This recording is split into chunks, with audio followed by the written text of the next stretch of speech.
Alors, l'histoire de la maison Saint-Charles, c'est une grande, grande histoire. Le 310 rue de Vaugirard est une grande, grande maison.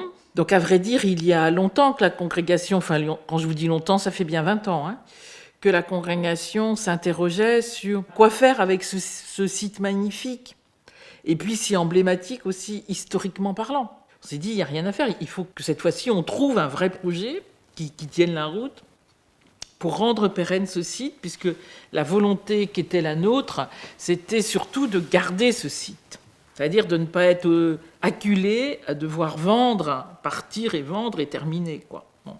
Donc la volonté vraiment pour Paris, c'était surtout de garder ce lieu comme un lieu significatif et que des sœurs puissent continuer à y vivre et que cette maison garde un vrai sens, comme on dit dans notre jargon apostolique, c'est-à-dire garde une vraie mission, une vraie fonction sociale. Quand nous avons réfléchi à l'avenir de la maison, à l'avenir possible, on s'est vite rendu compte qu'on n'allait pas y arriver si on restait qu'entre nous, si vous voulez, qu'entre sœurs, quoi. Et comme il se trouvait que je connaissais le père Bernard Devers, qui est le fondateur d'Habitat Humanisme, l'association avec laquelle nous avons travaillé dès le début, j'ai demandé à cet homme, qui est un vrai visionnaire des besoins de la société, quoi, hein, d'aujourd'hui, et pas seulement de la société d'hier, mais de celle d'aujourd'hui et de demain, de venir réfléchir avec nous. Et est née à ce moment-là, donc toujours dans la discussion avec lui, l'idée d'une maison intergénérationnelle à caractère social. Pour bâtir le dossier technique, il fallait se dire, mais quelle philosophie on veut développer dans cette maison ?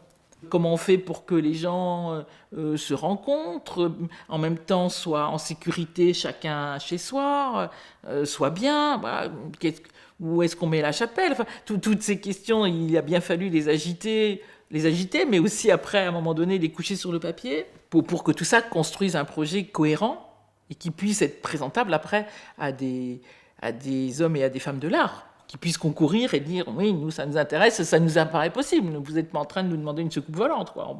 On va savoir construire cette maison-là. Et je pense que ce qui a fait que Vinci Immobilier a remporté le concours, c'est une conjonction de facteurs. Le facteur le plus important, c'est que c'est sans doute eux qui avaient le mieux compris la philosophie de la maison.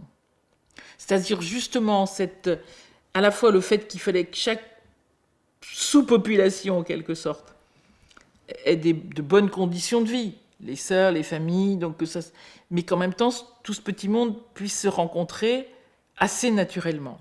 Je pense que c'est eux qui avaient le mieux compris. Et puis il y avait aussi une échelle financière qui est qu'il fallait que le groupe retenu soit capable de nous montrer qu'il allait pouvoir mener ses travaux à bien et les mener dans des enveloppes quand même imparties assez contraintes, puisqu'on fait une maison à caractère social, donc que cette maison est prise en charge pour sa construction par un bailleur social, hein, qui est France Habitation, donc vous ne pouvez pas dépenser sans compter, quoi. Comme c'est du logement social, vous avez un coût de construction qui est figé, donc il fallait pouvoir nous montrer qu'avec ce coût figé, on allait faire quelque chose de beau. Sur des gros projets comme ça, vous créez forcément du lien.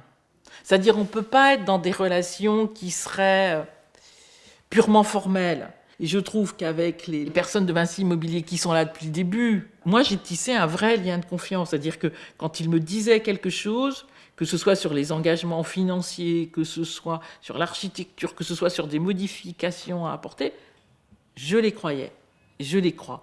Et j'ose penser que c'était réciproque. Et je pense que ça, c'est fondamental. Donc je pense que c'est surtout ça que ça m'a apporté. C'est qu'en fin de compte, quel que soit le milieu avec lequel vous travaillez, eh ben, vous rencontrez des hommes et des femmes, quoi, avant tout. Et ces hommes et ces femmes sont capables de témoigner d'une probité, d'une droiture, d'un engagement personnel, voilà, d'une implication, qui est une implication professionnelle qu'on attend, mais qui est plus que l'implication professionnelle. Et moi, je les ai sentis passionnés par ce projet.